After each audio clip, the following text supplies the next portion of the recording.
quite high.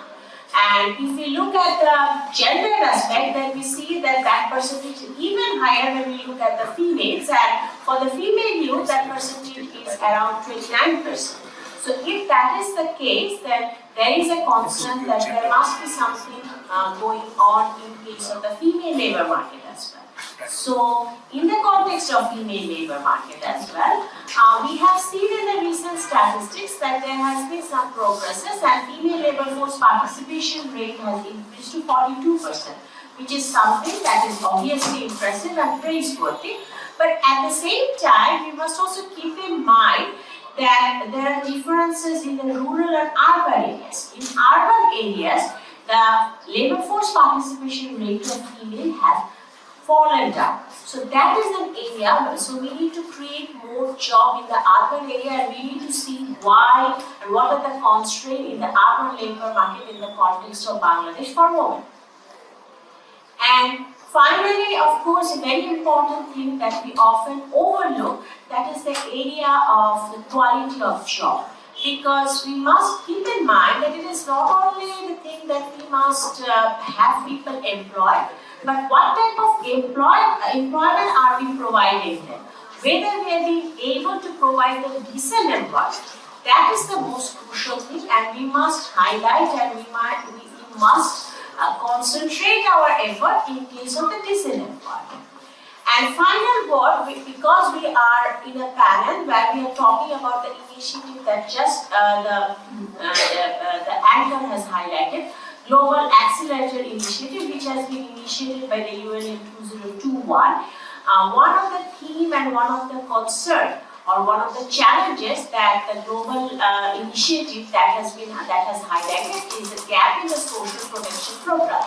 And during the COVID pandemic, we have seen that it is not only the poor, we must have to consider the fact that there are economically vulnerable population. So we need to provide social protection. But if you look at the social protection context in the context of Bangladesh and many South Asian countries, there are exclusion error, there are inclusion error, and often very disjointed and fragmented.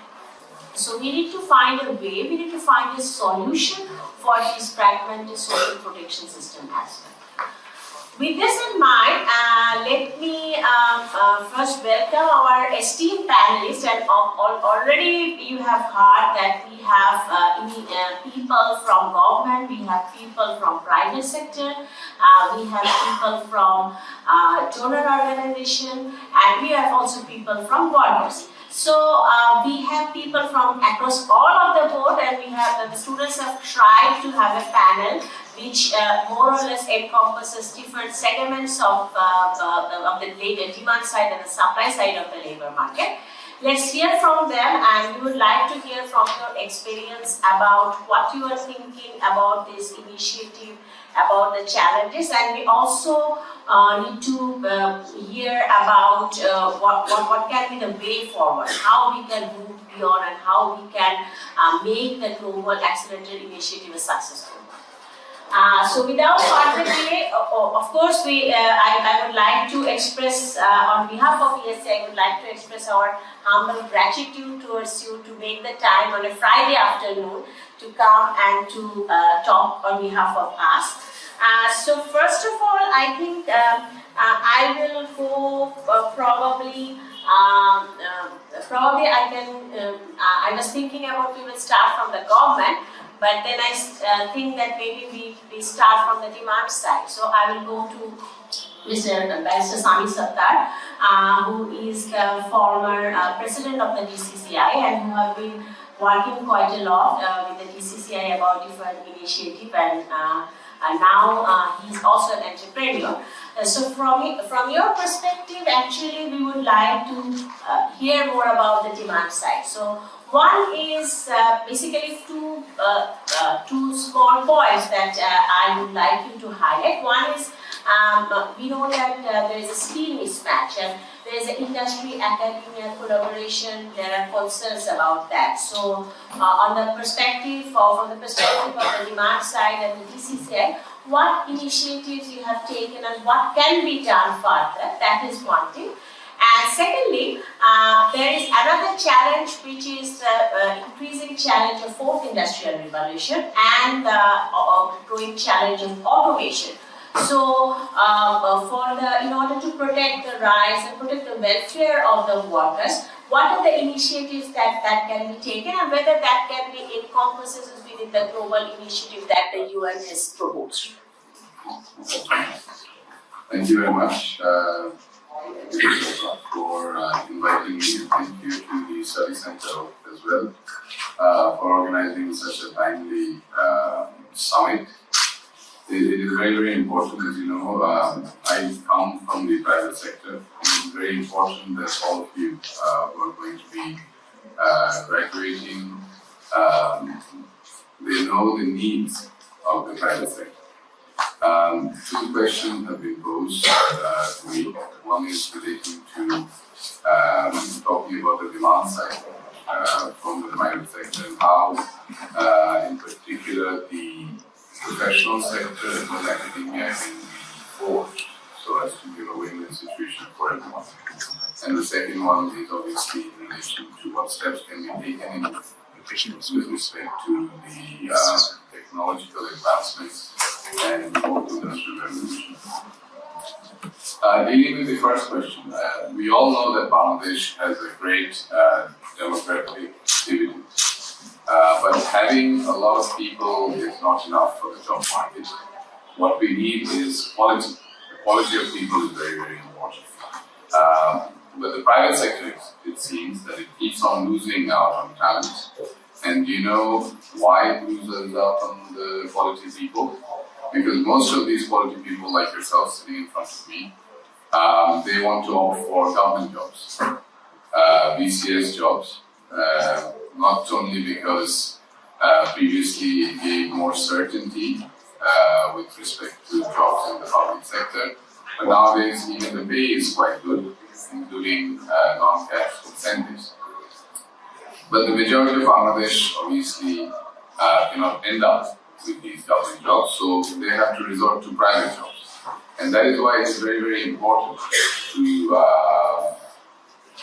forge the linkage between the supply and the demand sides, primarily between the academia and the industry. Otherwise, what will happen is that we will see that there's a resultant skills wastage. There will be lack of knowledge acquisition, and ultimately all this will create youth unemployment. So how can we improve this linkage? That is a very, very important question.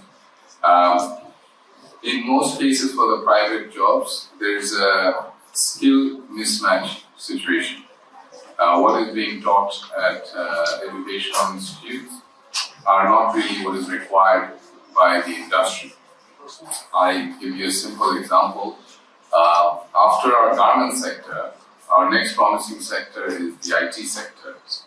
And Bangladesh is second in the world in supplying online labor and freelancing services. But do we get sufficient graduates all over Bangladesh with this specific skill set? The simple answer is no. And according to a report by the World Bank, 125 out of 143 countries, we rank in 125th position in terms of the skills and capacity to make effective use of ICT. Now, if we are to achieve the vision of a smart Bangladesh, then obviously the basic skills of IT is required by everyone. And I know the government has taken various initiatives, and I applaud the government for doing so. But what we need to map and measure is that are these initiatives actually being implemented in practice, or are they just simply on paper? And technology will definitely create more jobs, and the prospects of IT and IT-enabled jobs is very, very promising in the future. But for that, we need all graduates to be equipped with simple, basic computing skills. Now, simple, basic computer skills is very, very important for anyone to be attractive to the job, to the private sector in this day and age. And a simple course on computing computing skills. I run a law firm and I have lawyers applying to my firm. I'm a lawyer by profession and a practicing lawyer.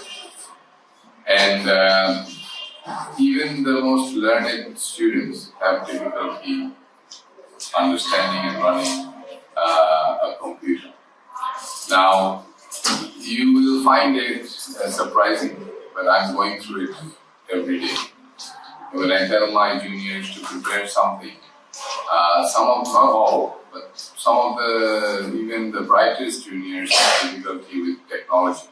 So that is something where we think that a specific skill set is required, like based on, not sorry, I am mistaken, not specific skill set, basic skill set.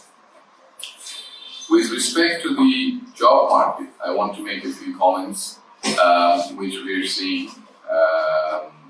Having held the position of Dhaka Chamber's president last year, I got to meet a lot from the private sector as well as people like you who are going to be graduates from different universities. And one thing which I noticed with respect to the job market is also the flexibility of the graduates. The graduate's attitude is very, very important when it comes to the job market. So I was speaking with a leading businessman, and he has various shops all over Bangladesh. But he was telling me that here graduates are very happy to be a barista in a coffee shop in Dhaka. But when they're asked to go out of Dhaka for a job, they're not interested. They'd rather not take up that employment and stay unemployed for another 2-3 months than go out of Dhaka. We all want to go for BBA, MBA business degrees, but no one wants to go for any specialized skills. So for example, we all know that renewable energy is now very, very important in Bangladesh and all over the world, especially in light of the climate change. And it also creates 33% more jobs. But you will not see any institute providing technical education on solar panel installation methods. You will get fantastic engineers, but you will not get good quality technicians. And with these solar panel installations, obviously you need a specific skill set that relates to the technique of putting it through. They don't need engineers. So these sort of things the local universities will need to focus on if they want to prepare their graduates for the job market. Obviously, BBA, MBA is the usual suspect. Everyone loves doing that. But you want to stand out from the rest of the crowd. You want to make sure that you have a specific skill set where this company will hire you. Because unless you can provide some value to that company will be having difficulty explaining to its shareholders, why am I employing this particular X person or Y person with this specific skill set at a good paid job. And I was speaking to a friend of mine from the ILO here, who's going to be probably elaborating on that point. Another thing is that our social stigma attached to technical studies, it has to be erased. Starting from our parents, starting from our relatives. We are happy to become doctors, but when we say that my daughter wants to go into nurse, to study, to become a nurse, everyone raises their eyebrows and think that why a nurse, why not a doctor? You'll be surprised, I was surprised, I don't know whether you will be, I was surprised to see that UPenn has, which is an Ivy League university, University of Pennsylvania, has a separate school of nursing. And there is a 4-year course dedicated to being a good nurse. And but if we are Bangladeshi, we generally prefer to go for medicine, veterinary medicine, anything that will give us that social standing. So from that stigma, we need to come out because Just speaking on the topic of nurses, nurses contribute a lot to the GDP. Just in Philippines, you'll be surprised to learn that almost $3 to $4 billion are earned just from this sector annually. So this social stigma we need to come out of. TVET studies, technical studies. Not everyone's going to be coming out of Dhaka University with a good degree and a good grade and end up in a multinational company like Unilever or government job like BCS route. So, and Dhaka University is not the whole of Bangladesh. So we need to cater for those people as well who are outside of this Dhaka, and we need to go to these separate universities outside of Dhaka to ensure that they at least provide the specific skills. So that is the answer to the first question. The second question is, as futuristic changes are transpiring in all industries, how should different stakeholders like the government or the farm owners and the workers who are at risk of structural unemployment address this new paradigm? I think the future of work is changing, obviously with challenging. We are at risk of, we are at the brink of increased automation, because increased automation leads to more efficiency and reduction of costs for the private sector.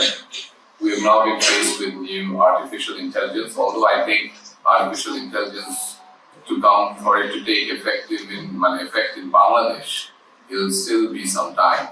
We still rely on human services.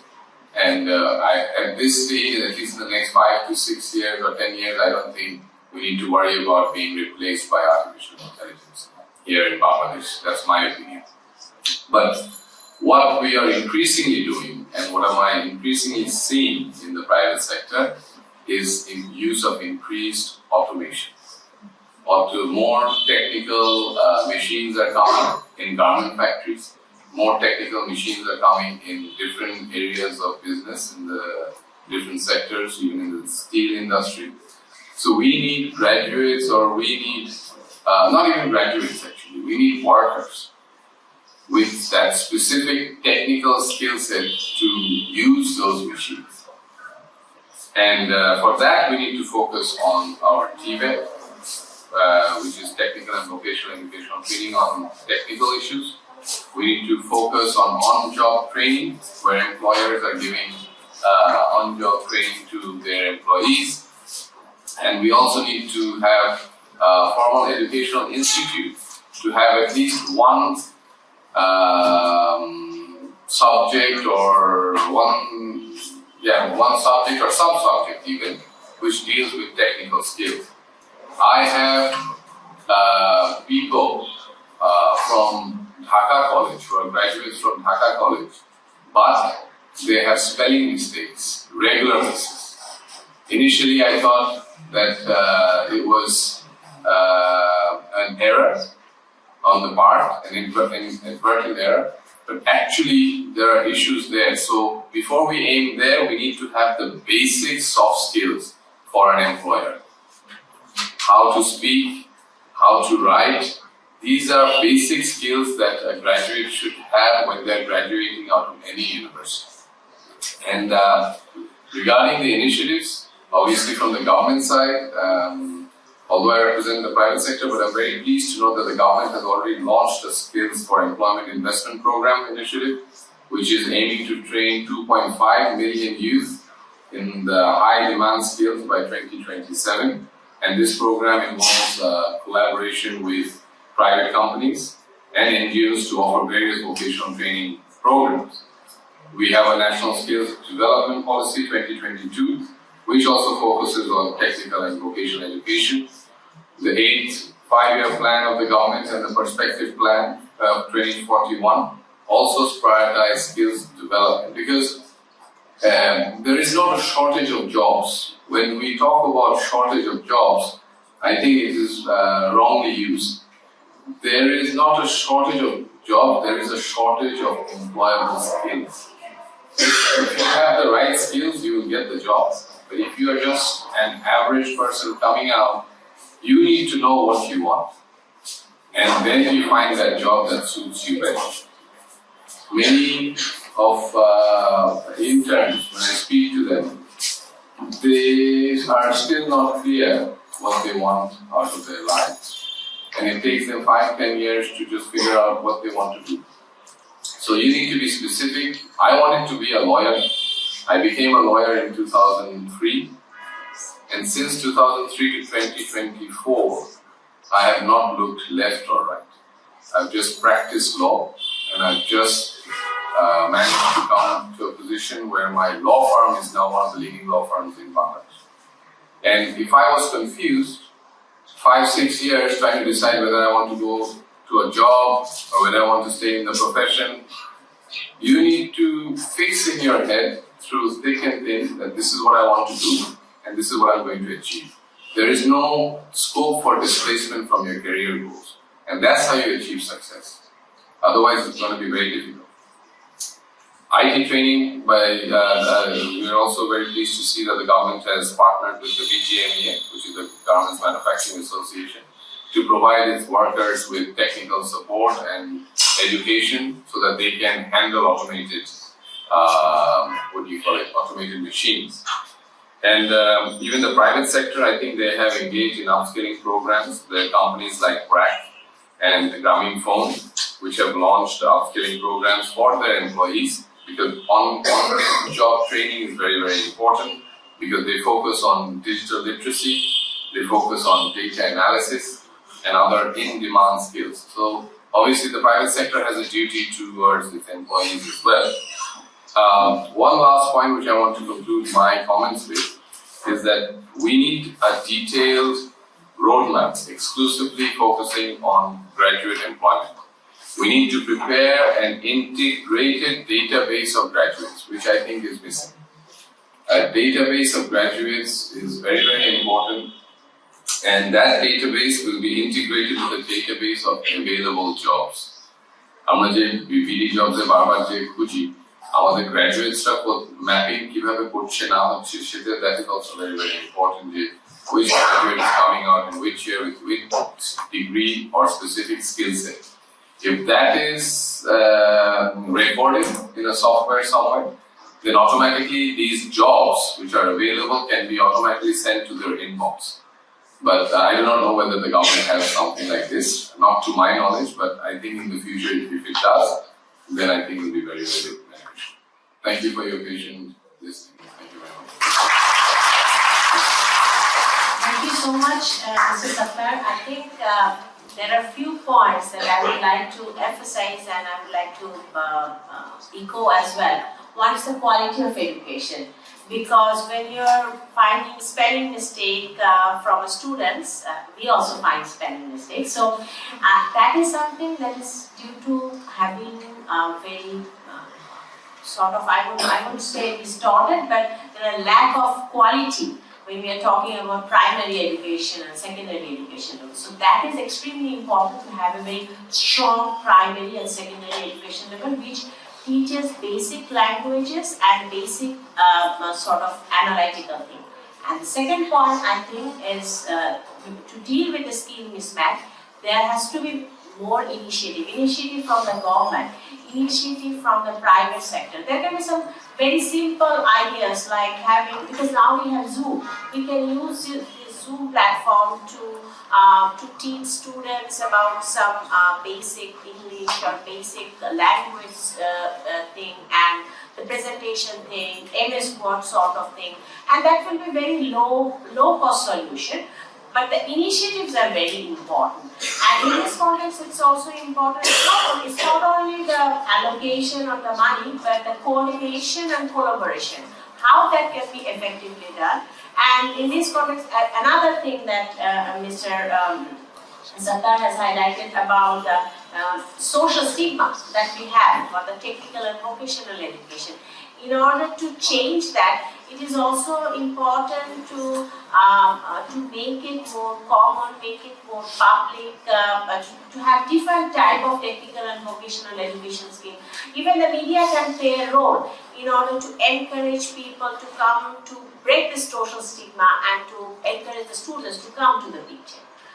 Thank you so much.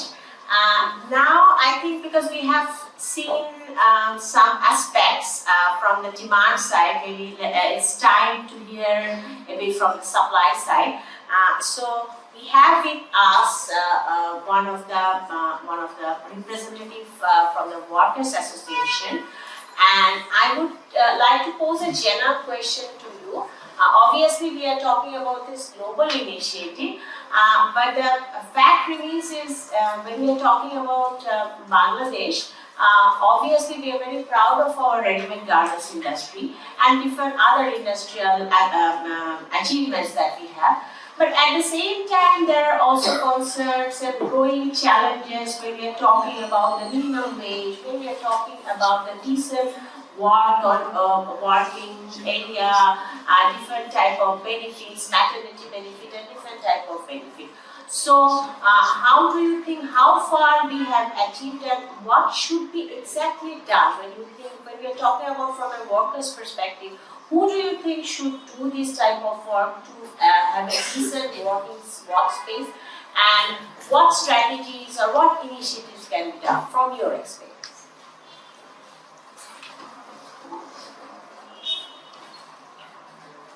ধন্যবাদ। আমি শুরু করতে যে 2013 সালে রানা প্লাজার কথা মনে করছে। সেটি হলো যে 2013 সালে ঠিক ওই সময় আমি এই ট্রেডের দায়িত্বে ছিলাম, NCCWE চেয়ারম্যান ছিলাম।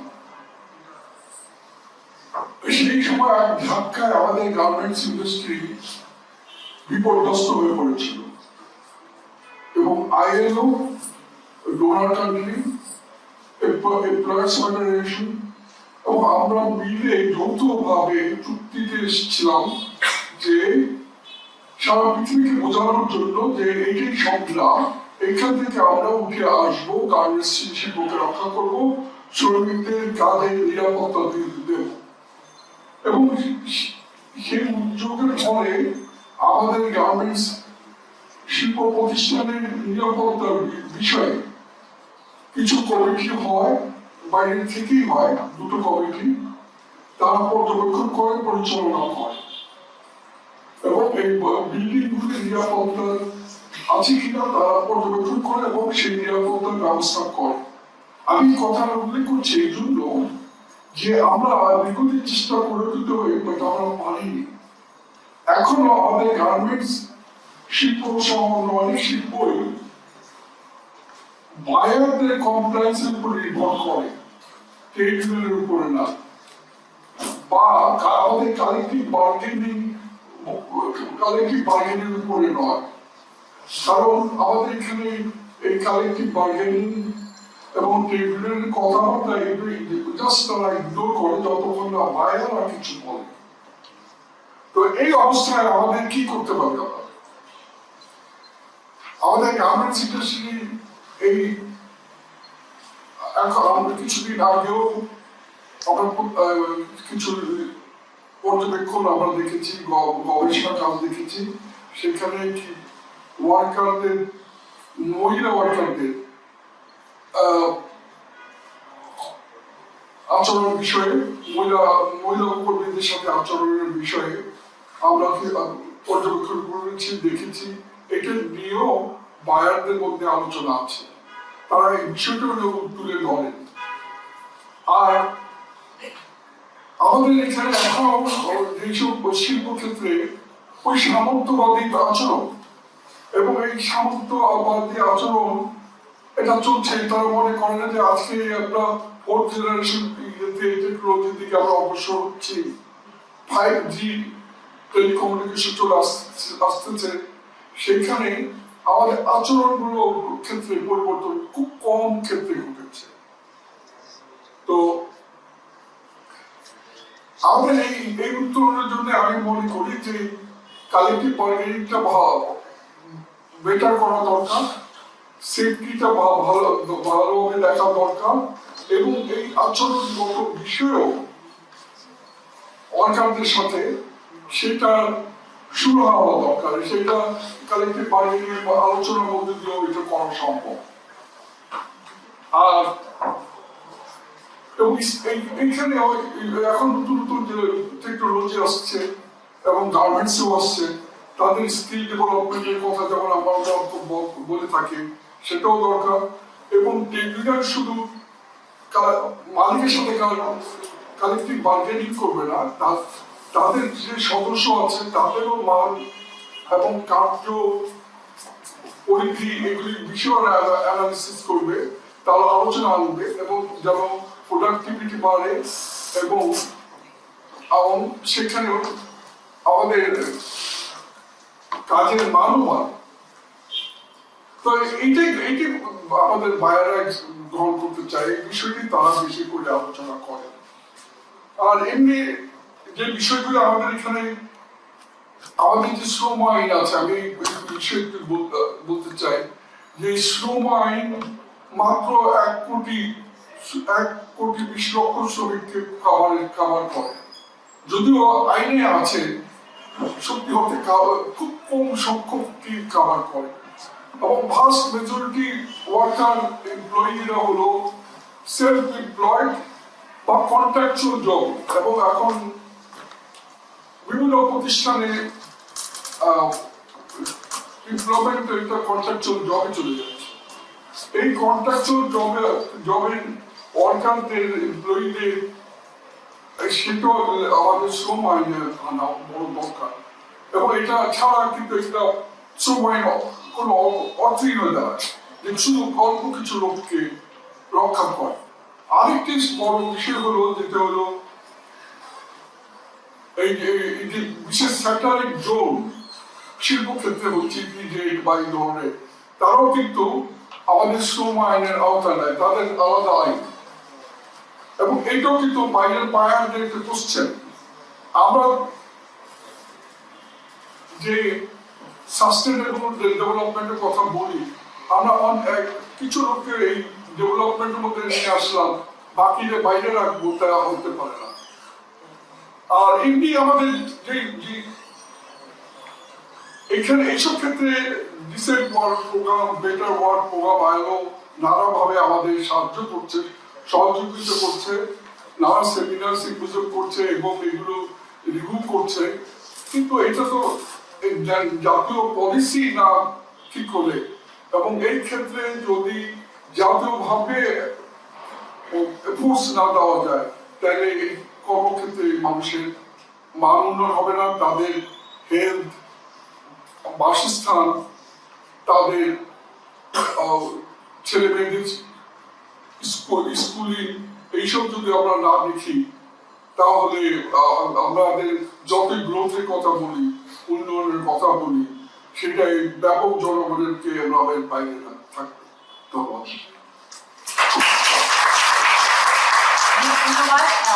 ধন্যবাদ মেজবা সাহেবকে যে দুটো ইম্পর্টেন্ট বিষয় হাইলাইট করার জন্য। সো একটা হচ্ছে যে আমাদের বায়ারের পার্সপেক্টিভ, এবং আসলে বায়াররা কতটা ওয়ার্কিং স্ট্যান্ডার্ড, ডিসেন্ট ওয়ার্কিং স্ট্যান্ডার্ডটাকে মেনটেন করবার জন্য আসলে তারা কতটা গুরুত্ব আরোপ করছে, বা তারা নিজেরা কতটা এফেক্টিভলি ইনভলভ হচ্ছে। কারণ আমরা হয়তো যখন আমরা একটা কম্পিটিটিভ মার্কেটের কথা, গ্লোবাল মার্কেটের কথা চিন্তা করি, তখন কিন্তু একটা যেটা দেখবার বিষয় সেটা হচ্ছে যে আমাদের কম্পিটিটিভনেস বজায় রাখবার জন্য বায়ারদের পক্ষ থেকে কিন্তু ইনিশিয়েটিভ দরকার আছে। তারা লেবার স্ট্যান্ডার্ডকে বজায় রেখেও কম্পিটিটিভনেস আমরা কিভাবে বজায় রাখতে পারি সেটার ব্যাপারে তারা যদি ইনিশিয়েটিভ না নেয়, তাহলে কিন্তু সেটা অনেক জটিল হয়ে যাবে এবং অনেক ডিফিকাল্ট হয়ে যাবে বাংলাদেশের মতো দেশগুলোর ক্ষেত্রে। আর আরেকটা খুব গুরুত্বপূর্ণ বিষয় আমার মনে হয় তিনি যেটা বললেন সেটা হচ্ছে যে আসলে আমাদের লেবার ল এর ভেতরে আসলে ওয়ার্কার কয়জন করছে, এবং আমরা জানি যে একটা বেসিক ফান্ডামেন্টাল কন্ডিশন হচ্ছে মিনিমাম ওয়েজ। এন্ড আমরা যখন মিনিমাম ওয়েজের কথা বলি তখন কিন্তু দেখা যায় যে মিনিমাম ওয়েজের আওতার বাইরে অনেক মানুষ আছে, আর যারা হয়তো লেবার ল এর মধ্যে অর্থাৎ ফর্মালাইজড সেক্টরের মধ্যে আছে, there exists informality within the formal sector as well, and that creates the problem how to regulate that formal sector and how to ensure that within the formal sector all of the labor standards has been maintained. Now thank you so much for sharing your views. Because we are talking about decent work, we are talking about labor law, let me come to Mr. Saif Islam. He's a representative from ILO, and we would like to hear a few things from you. One is when we are talking about the Global Accelerator initiative, because we have already heard about Mr. Mesbah about different challenges and different issues that in the context of R&D and other industries we are facing. So how ILO is trying to, and how Global Accelerator initiative can deal with this challenge. And a second issue is, we have talked quite a bit here, but we haven't talked about migrant workers. So I think particularly, and I think the students will particularly be interested to hear how the rights and of the migrant worker and how decent work can be ensured for the migrant worker. So over to you. I think before going to you, I think Mr. Sami Sattar, he already told us that he has some prior commitments. So thank you so much. He has to leave, but we have already heard from him, and thank you so much for coming here and sharing your experience. Thank you.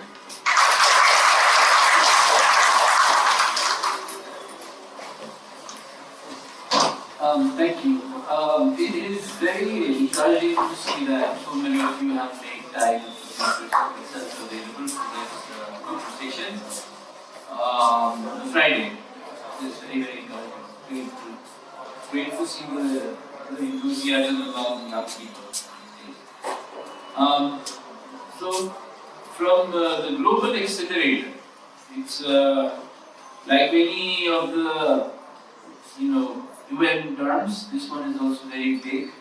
It's also very catchy. It's something that's very difficult to fathom, right?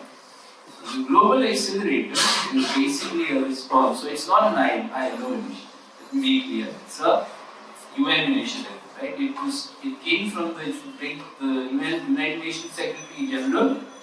He is the brainchild, Mr. Guterres, right?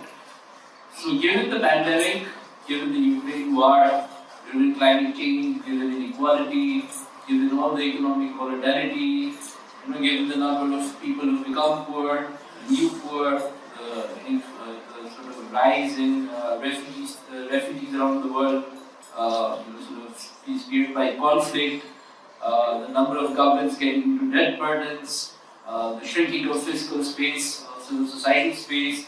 All of these problems, the food, energy, finance, stricken crisis, we are in a very, very sort of, I wouldn't say impossible, but I would say sort of challenging period in our history. After enjoying sort of a more relatively stable socio-economical basis for decades, right? So it's very important for all of us to come together. So we realize that this is not something that the UN can do alone. So at the heart of the Global Accelerator is multilateral cooperation, is integration. So orthodoxy is not just about the UN, it's also about the international financial institutions like the World Banks, ADBs, Islamic Development Banks. It's also about governments, like a whole of government approach. So governments from all over the world have to come together, not just from the north, but more importantly from the south. South-South and cooperation is already happening, but it needs to be integrated within the global context. It's also extremely important to have the private sector on board, because without the private sector connectivity, many of our problems persist. You were listening to Mr. Sattar. He was talking about how, due to private sector disconnect from the private sector, a lot of our skills are not really matching the industry demand. So from all of this came the idea of a global accelerator. So this has basically ticked up in ACTA hocche the integrated policy framework. Now let me just give you an example. Mr. Sattar was talking about a sort of integrated database of graduates. Bangladeshi কিন্তু skills portal হচ্ছে, কারা হচ্ছে, NSDA হচ্ছে, National Skills Development Authority under the Prime Minister's office. They are investing in a skills portal. Who else is doing the skills portal? A2I. A2I is under the cabinet, it was under the cabinet division, now it's under the ICT. Who else is doing the skills portal? Future Nations program or BEDA is doing it. So it money. Three different government entities are investing in the same thing. In silo, right? So not really integrated, connecting with each other. What will happen as a result? It will be a duplication of efforts, right? Maybe the opportunity will be lost to piggyback on each other's experience and expertise. Not a single coherent skills database perhaps will not be good, right? So this is what the real problem. Also, if you talk about policy, Bangladeshi youth policy labor policy labor law is being amended. Again, women's economic empowerment policy there are a bunch of fiscal policies, wage policy. Bangladesh basically wage policy 9. 44 different sectoral wage. There's no wage standard mechanism. So the message is clear. Message is we are all doing our work without talking to each other. So how many, if I ask you, how in your lifetime have you been able to provide input towards any policy discussion or any policy making in Bangladesh? Maybe one or two people will say yes, right? So this lack of inclusion in policy making, the silo, the disintegration, এটাকে address করার জন্য is the Global Accelerator. It brings together the government, it brings together the private sector, it brings together international financial institutions, and it brings together, so it brings together all entities, right? So like a whole society approach to come together and invest in integrated policy development and national strategies and global strategies. One, it intends to bring together financial institutions, so not just the development partners, but also international financial institutions and private investors. I think we only government impact investors actually. Right? They need to be involved in the fold. Right? And number 3 is a common programming framework or understanding of how in a country we can pursue economic empowerment, we can pursue inclusion, we can sort of address inequality, we can pursue urbanization, we can invest in new sectors like green sectors, like care economy, right? We can like digitalization, the digital economy. We can invest how together we can invest in social protection. Bangladesh's social protection for the longest time has been about response. Social safety net, right? Sort of affected so suppressed reading mothers. These have all been necessity-based safety nets. But a new generation of social insurance-based social protection is absolutely important going forward, especially for our workers. Many industries, many workers are not protected by any social security systems. And I have to change that. So we are trying to take baby steps in this regard, I know, but we need other actors on board. Likewise, all UN agencies need other UN agencies on board, other sort of stakeholders on board. So jobs and social protection program and the integrated understanding factor, right? So in a nutshell, that is the Global Accelerator initiative. Right? Already it's also raising funds globally. $50 million has already been raised in the year, which is impressive. More will have to be raised. But we need through buying. So Bangladesh is still the baby steps. The initial what we need is a government level, high level buying. So in many countries like Vietnam, Indonesia,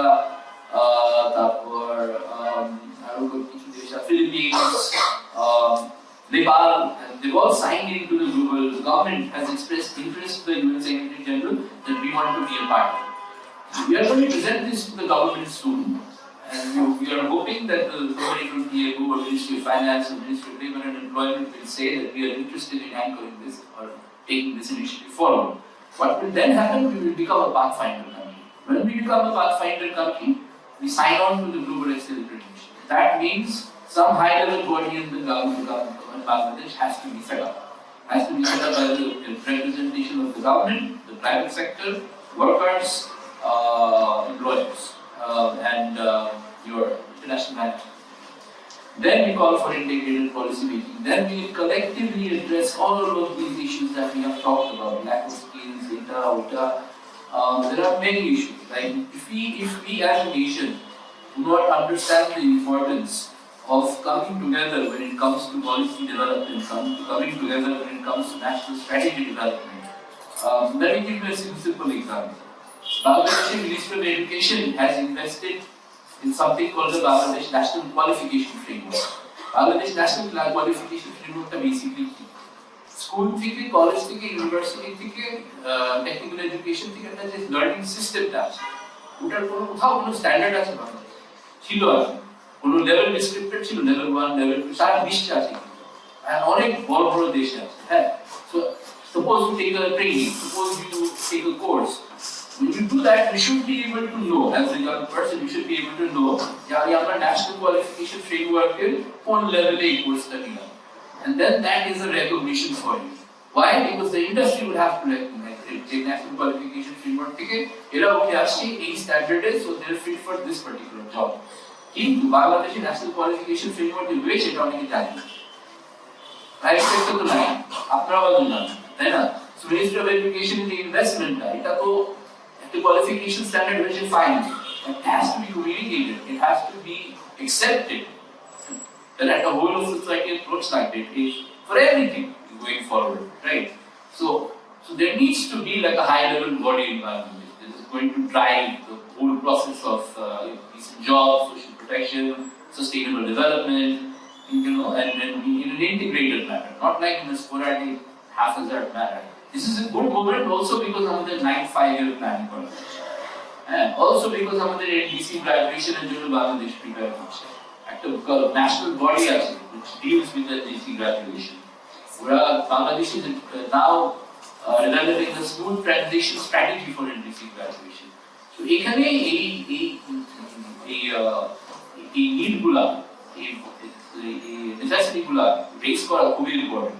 And also, I think the voice of the youth in the work that we do in the Global Accelerator will also be extremely important because youth are perhaps one of the most important stakeholders. When it comes to policy making and when it comes to skilling, when it comes to jobs, it all concerns you. So your voice in national strategies and in national policy development, in financing strategies will also be important. So Global Accelerator can potentially enable that process as well. Sorry, I didn't finish. Second issue was the migrant workers. So migrant worker, I'm not a sort of migrant worker expert, but the important thing to highlight here is that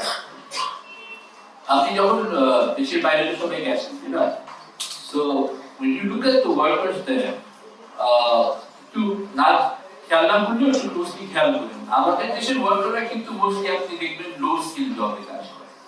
হ্যাঁ, একদম ধরেন এক জায়গা থেকে একটা বড় ভারী জিনিস নিয়ে এক জায়গা তুলে রাখবে এরকম, মানে নট স্কিল লেভেলটা লো সাস্টেইন বেশি না। হ্যাঁ, whereas আপনি যদি সিঙ্গাপুর এয়ারপোর্টে যান দেখবেন যে পুরো ম্যানেজমেন্ট হচ্ছে ফিলিপিনোদের আন্ডারে।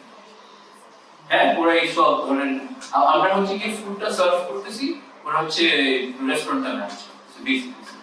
সো আমাদের কি অ্যাম্বিশনটা কি হওয়া উচিত তাহলে মাইগ্রেন্ট ওয়ার্কার স্পেসে? Migrant worker space আমাদের ambition-টা হওয়া উচিত transfer of skills from low to semi to higher and advanced. এগুলো হচ্ছে Mr. Sattar has already told you how automation is happening globally. বাংলাদেশে হয়তো হবে না, but Bangladeshi migrant worker যদি বাইরে কাজ করতে যায়, what will they need? What will they face? They will face also automation much more than we are facing here. They will face the impact of 4IR much more than of AI. Much more than we are facing. So if we keep investing in low-skilled workers for migration in Bangladesh, then we will lose potentially huge social fortune exchange. So for example, ILO, what we are doing is European Union, we are trying to design something called an EU talent partnership. We are trying to bring global training centers and working with national institutions like Bureau of Manpower Employment Training, trying to set up new courses for targeting more higher skills in advanced markets. Spain, Germany, Italy, এখন তো মানে middle ইস্টেও the whole skills spectrum is changing. So এটা খুব important. পাশাপাশি যেটা initiative করতে হবে, we have to address, again, it boils down to integrated policy making, it boils down to working together, it boils down to financing, and it boils down to investment in social protection. আমাদের যে migrant ওয়ার্কাররা তারা পদে পদে তারা হেরস্ত হয়, পদে পদে তারা অনেক ধরনের সমস্যার সম্মুখীন হয়। There's a lot of fragmentation. হ্যাঁ, so এত টাকা যে আসে, দুটি আসে, কেন আসে? Because due to all of the sort of lack of proper governance, the system by which they can sort of transfer money, despite the incentive given by the investment, ends up being more costly than informal source. A situation, how are we going to make progress? And until and unless we get our heads together in the same table and think of this as a common problem, which is at the heart of the Global Accelerator, we will not be able to solve it. Right? So investment in social protection and social insurance for migrant workers, migrant workers in Bangladesh, through integrated policy making, financing, and targeted investments in programs and projects, and skill research.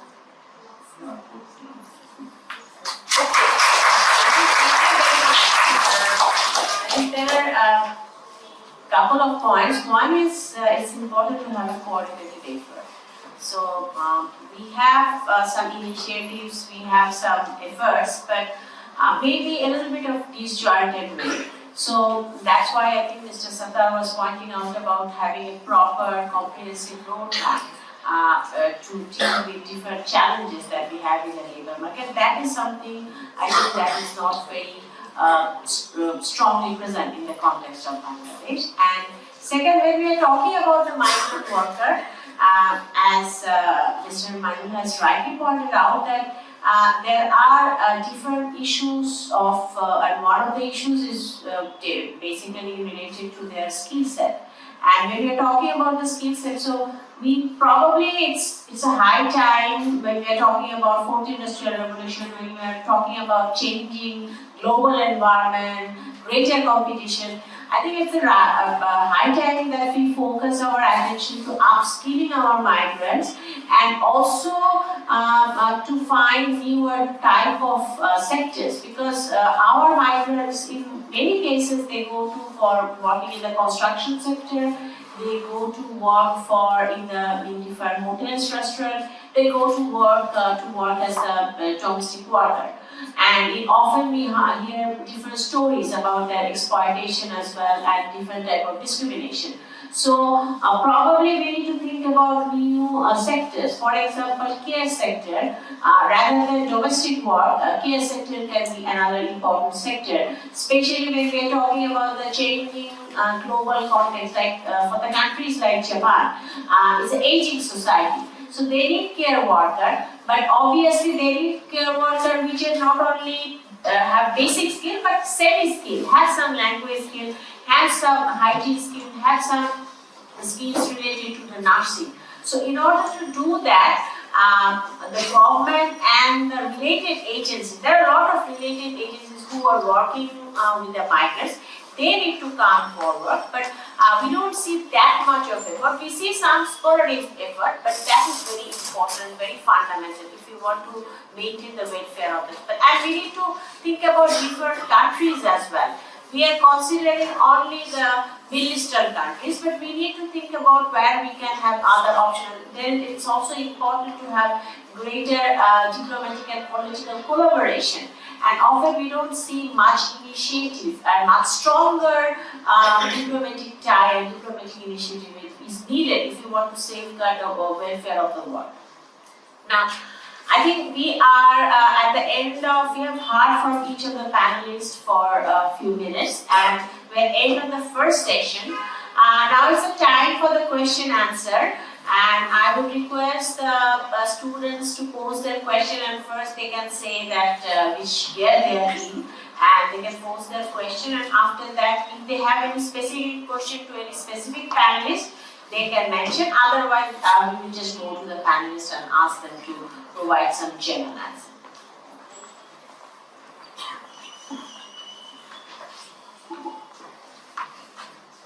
Yes.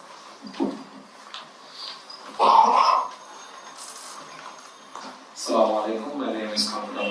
Mohammad. I'm a student of this department, currently in my first year. So, at first I would like to thank our ILO representative. It's not every day you get to talk to an ILO representative.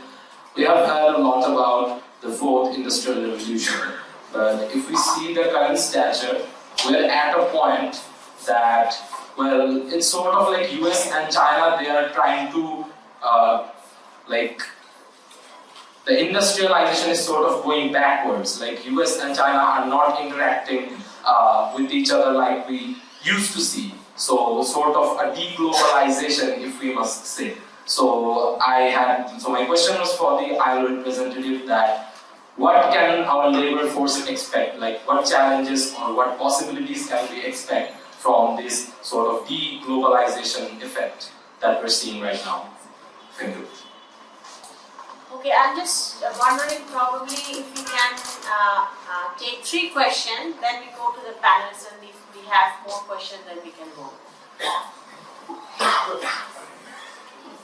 Thank you, respected panelists, for the discussion. I'm Mohammad, a final year student of the department.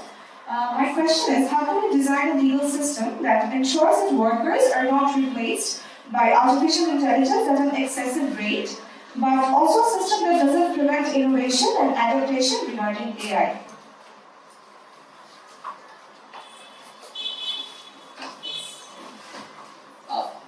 Thank you for the opportunity to ask a question. My name is Mohammad. I'm a 4th year student from the economics of department.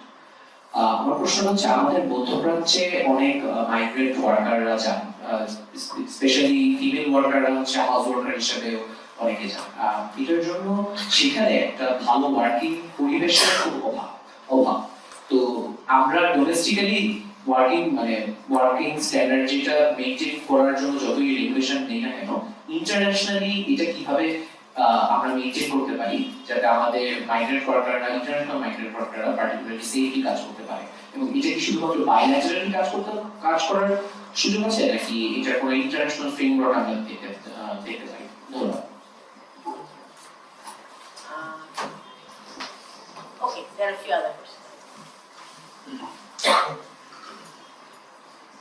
Hello, this is Moinul. I'm a student of economics department.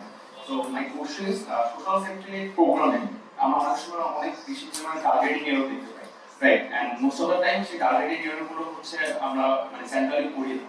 এখন কিভাবে আমরা targeting এররটা central framework থেকে কমাতে পারি?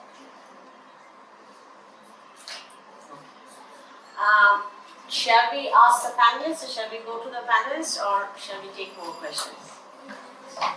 Okay, there are a few more questions.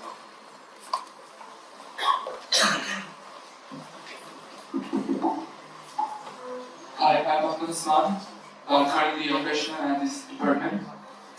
So we know that with the advancement of technology and 4IR and AI, there are more jobs creating, and some people are losing jobs, and on the bright side, some people are getting jobs. So, in the context of Bangladesh, we see that we have currently Dhaka Metro Rail, line 6, and there will be more lines, like 5 lines. So this has impacted significantly for the transport workers, and they are currently losing work at this moment.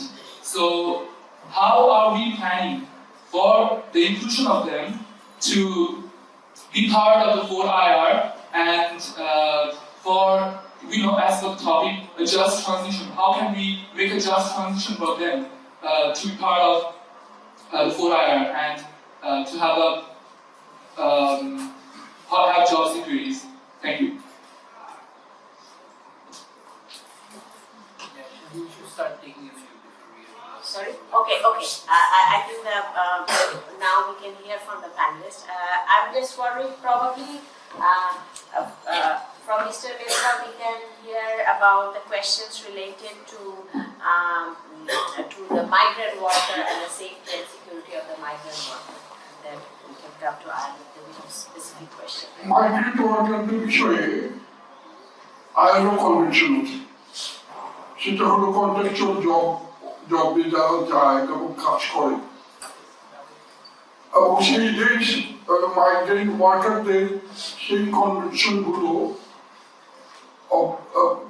মানতে হবে এবং সেইটা বিষয়গুলো আইলো general সেশনে প্রতি বছর তোলা হয়। সেটা করার জন্য যে কিছুটা যোগ্যতা নিজেদের দরকার, কারণ আইলো নিজে থেকে কিছু উত্থাপন করে না। আইলোর সদস্য রাষ্ট্রগুলো থেকে ওয়ার্কার্স রিপ্রেজেন্টেটিভ বা গভর্নমেন্ট রিপ্রেজেন্টেটিভ বা এমপ্লয়ার রিপ্রেজেন্টেটিভরা উত্থাপন করে।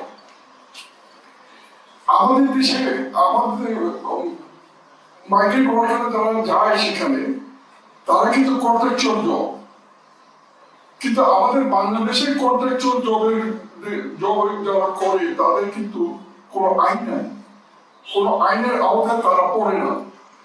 আমরা যখন ওদের বিষয়ে কথাটা বলতে যাব, আমাদের কিন্তু নিজেদের দেশেও সেই কন্ট্রাকচুয়াল জব যারা করছে তাদের সেই জন্য একটা আইন দরকার, বা তাদেরকেও আমাদের জাতীয় যে লেবার ল আছে তার মধ্যে আনা দরকার, এক। আর দুই, এখন আমরা যারা ট্রিটমেন্ট করি ওই মাইগ্রেন্ট ওয়ার্কারদের রক্ষা করার জন্য সেখানকার ট্রিটমেন্ট গুলোর সাথে যোগাযোগ করে কাজ করছি। যেমন মালয়েশিয়া আমরা কাজ করে সফল হয়েছি, কিন্তু মিডল ইস্টে সম্ভব হচ্ছে না সেখানে, কারণ সেখানে ট্রিটমেন্ট সেইভাবে সংগঠিত না, সেগুলো পাচ্ছে না। কিন্তু মালয়েশিয়া কিন্তু আমরা অনেকখানি সফল করতে পেরেছি। এই বিষয়ে আইলো কিন্তু আমাদের যথেষ্ট সাহায্য করেছে। আইলোর মতো প্রতিষ্ঠান তোর জাতীয় প্রতিষ্ঠান না যে তারা সবকিছু করে দিতে পারবে, তারা বুদ্ধি দিতে পারবে, পরামর্শ দিতে পারে, কন্ডিশন করে দিতে পারে, এই বড়জন এইসব কাজগুলি করতে পারে, কিন্তু বেশি কিছু করতে পারে না। আর ওই বার্ষিক অধিবেশনে তাদের প্রশ্ন করতে পারে, যেমন বাংলাদেশে অনেক প্রশ্ন করা হয়, কিন্তু প্রতি বছর বাংলাদেশ ক্ষমাকে যে পরের বছর আমি দিচ্ছি বলে আসি। তো এই প্রশ্নগুলো করে যদি আমরা না করতে পারি তাহলে আইনও কিছু করতে পারবে না, আর অন্য কোনো প্রতিষ্ঠান কিছু করতে পারবে না। অনেক প্রশ্ন আছে যে বাংলাদেশ 5 বছর ধরে উত্তর দেয় না।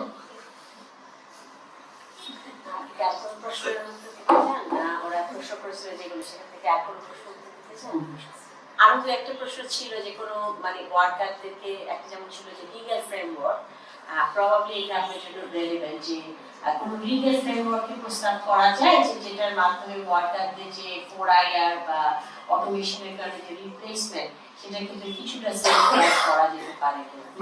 আমাদের আপগ্রেড হলে যে তাদের টার্মিনেট করে দেয় যারা পারেন সে কাজ, আর নতুন লোক ওয়ার্কার নেওয়া হয় বা আপগ্রেডেড, সেখানে কিন্তু এই টার্মিনেশনের ব্যাপারে বলা আছে যে টার্মিনেট করার আগে তাদের দিয়ে যদি কাজগুলি করানো সম্ভব হয় তাহলে তাদের সেই স্কিল ডেভেলপমেন্ট করাতে হবে, সেটা সাধারণভাবে বলা আছে, কিন্তু কোনো বাধ্যবাধকতা নাই। তবে আমাদের এটা খুবই দরকার, এবং আইএলওর প্রচেষ্টায় আমাদের ন্যাশনাল স্কিল ডেভেলপমেন্ট প্রোগ্রাম চলছে, যেখানে আমাদের যেটা হেড হলেন আমাদের প্রাইম মিনিস্টার নিজে, এবং এই স্কিল ডেভেলপমেন্টের জন্য একটা ফাউন্ডেশনও করা হয়েছে, যেটা আমাদের ফাইন্যান্স ডিপার্টমেন্টের তত্ত্বাবধানে কাজ করছে, যে বাইরের রিসোর্স এবং কন্ট্রিবিউশন গুলো এখানে আসছে। তবে এই ডেভেলপমেন্টটা জাস্ট এখন যেটা হচ্ছে সেটা হলো টেকনিক্যাল স্কিল। মাইগ্রেশনে যারা যাচ্ছে বা মিডল ইস্টে যারা যাচ্ছে তাদের জন্য কিছুটা উপকার হলো, কিন্তু পর জেনারেশনের জন্য যে টেকনোলজি আসছে সেটার জন্য আমাদের কোনো প্রস্তুতি নেই। আমি মনে করি যে 5G টেলিকমিউনিকেশন আসছে, এইটা কতখানি ব্যবহার হবে আমার আয়াতটাও, এটার বলতে কোনো ভালো ব্যবহার আমরা করতে পারবো না। কিছু মোবাইল সেট নষ্ট হবে, ব্যবহার করা যাবে না, কিন্তু এই 5G যে কাজগুলি হয় রোবোটিক বা অন্য কাজ আমাদের এখনো অনেক পিছিয়ে আছে। Thank you so much. আপনার কাছে বেশ কয়েকটা স্পেসিফিক প্রশ্ন ছিল। হ্যাঁ, so একটা হচ্ছে the one on deglobalization, right? So as you rightly pointed out, globalization discourse is basically, I think, at some measure of a tipping point. So a lot of governments are adopting protectionary policies, looking inwards and nationalistic way that and we already see a lot of people staying in power for prolonged periods of time these days, which I can and sort of polarization of sort of India is taking lead, as is China, I think, especially from the south, right? But I guess, to a certain extent, the global supply chains and value chains will be disrupted because we all understand that the events such as wars and conflicts are on the rise, polarization is on the rise, right? So as a result, globalization and dependency on globalization. So for example, Bangladesh and we have our industries have been so dependent on imports for raw materials that they're taking heavy blows as a result of the Ukraine war and rises in prices. Similarly, it also applies for food supply chains, right? But if you really think about ICT and AI, I don't think the flourish of ICT and AI is really correlated with this deglobalization to a large extent. Because you see, the proliferation of AI and ICT in the surface technology is happening regardless, right? Like you now have people who can take your, who can call up a salon and take an appointment for you. So you have machines who can do that. So that there are many sort of talent machines that you need people to interact with you. So all of these things are happening. That proliferation is happening. I think it's more of a political issue, globalization, right? It will have implications. Yeah, sure. Actually, I was trying to focus more on the technological warfare that they're using. Sort of, as we can see, after Biden, the current Biden administration came to power, they're trying to take the microchip market out of Vietnam to United States. So that's an entire market that's going out of Vietnam. That we up until now we thought that that market was entirely Vietnam's, even more than anyone else's. The part of what for technology will it's a part of all this deglobalization, right? Yeah. It's about resources. You look at technology, it's also resource, right? So the whole thing is about this resource warfare. So the more countries will be polarized, the more they will sort of line up with similar-minded countries and try to demark their own territory. So it will apply to everything, right? So maybe job displacements of it. Maybe certain pockets will have more opportunities and certain pockets won't, right? But that does not mean that the proliferation of technology will not happen or will be slowed down. I don't think anything can stop AI and proliferation of technology. In Bangladesh, it's happening also, but not to the extent that we really need to worry about deglobalization. I mean, that is so if I look at a hierarchy of problems, that is probably 4, 5, 6, 7. I still need to worry about 1, 2, 3, 4. This is where we are stuck, right? This is where our workers have issues related to language. In Chittagong, new ports are being constructed, right? So new machinery is pouring in the logistics sector. And new machinery means you need to be able to operate those machines and also repair them. Our workers do not have language skills to read manuals to operate those machinery. Basic level we need to worry about. Right? Things like language and problem solving skills. Like I had a meeting with Mr. Mohammad a few days ago. He is the president of Chittagong Chamber. He's saying that we don't want any BBAs and MBAs anymore. So it's BBAs and MBAs, the market is full of BBAs and MBAs. What's going to happen to it? So we need to worry about 1, 2, 3, 4 before we can get to that stage, right? That's my message. Regarding inclusion, there was a question. Yes, I think automation has already shown how many jobs have been lost in the garment sector. In other sectors also, like in ship recycling, for example, we recently saw that due to the need for adhering to ratifying Hong Kong Convention, Bangladesh has recently, last year, ratified Hong Kong Convention. That money, every ship recycling sector has to be environmentally compliant, which means new way of doing business, new machines. Already in the last 1.5 years, 50,000-60,000 jobs have been lost, right? So this is going to happen. Slowly but surely it's going to happen. What is required, again, it's an integral part of the Global Accelerator, is social protection. Social protection such as employment injury insurance, such as unemployment insurance, such as some other form of the early warning insurance, many forms of social protection and insurance that are out there. So we need to sort of contextualize it, understand it, and this also has to be backed up by diagnostics. আমাদের দেশে যেটা হয় না skills forecasting হয় না, আমাদের দেশে যেটা হয় না জব ডায়াগনস্টিক্স হয় না, ন্যাশনালি হয় না, কারা করে ওয়ার্ল্ড ব্যাংক করে একবার বছরে 4-5 বছর একবার করে তারপর we need to own our own diagnosis and own research. The R&D investments are already strong with all.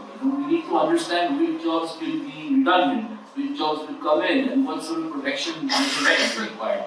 So that's extremely important for us going forward. And it's all important part of the just transition. Just transition is অর্থই হচ্ছে economy, society তে this transition গুলো হবে, be it technologically, be it ecologically, এর কারণে যে effect পড়বে মানুষের উপর, we have to ensure as a nation that no one is left behind. Right? That they are provided with social protection, they are provided with other opportunities, and other strategies reskilling. People who had a certain skill and were left jobless using the advent of technology, always have the opportunity to work with them to and ensure that they are reskilled in another area, so that again they can find an opportunity. Or we could strengthen our enterprise ecosystem so that they can not have to work, but they can start their own business. So there are a lot of ways in this issue can be addressed. There was a question of targeting, but I sort of lost track. I think there was a question related to the inclusion error, exclusion error, and all of the mistargeting of the social sector. This has been a long-standing problem, double dipping, upward, issue governance issue also involved. But so this will have to basically speak to social protection specialists and also the Ministry of Social Welfare. But I think digitalization of the social protection system is going to help. আজকাল কিন্তু এই যে 170 না কতগুলা social safety net scheme আছে, they're all being brought under the sort of purview of digitalization, right? So and money transfer এখন হাতে হাতে হচ্ছে না, বিকাশ transfer হচ্ছে and other logos হচ্ছে. So technology can enable sort of improve targeting for social protection to a certain extent, right? But it also has a very strong governance issue. That cannot be governance and integrated policy making, and new and innovative ways of social financing and social insurance. These things, we really need to think about.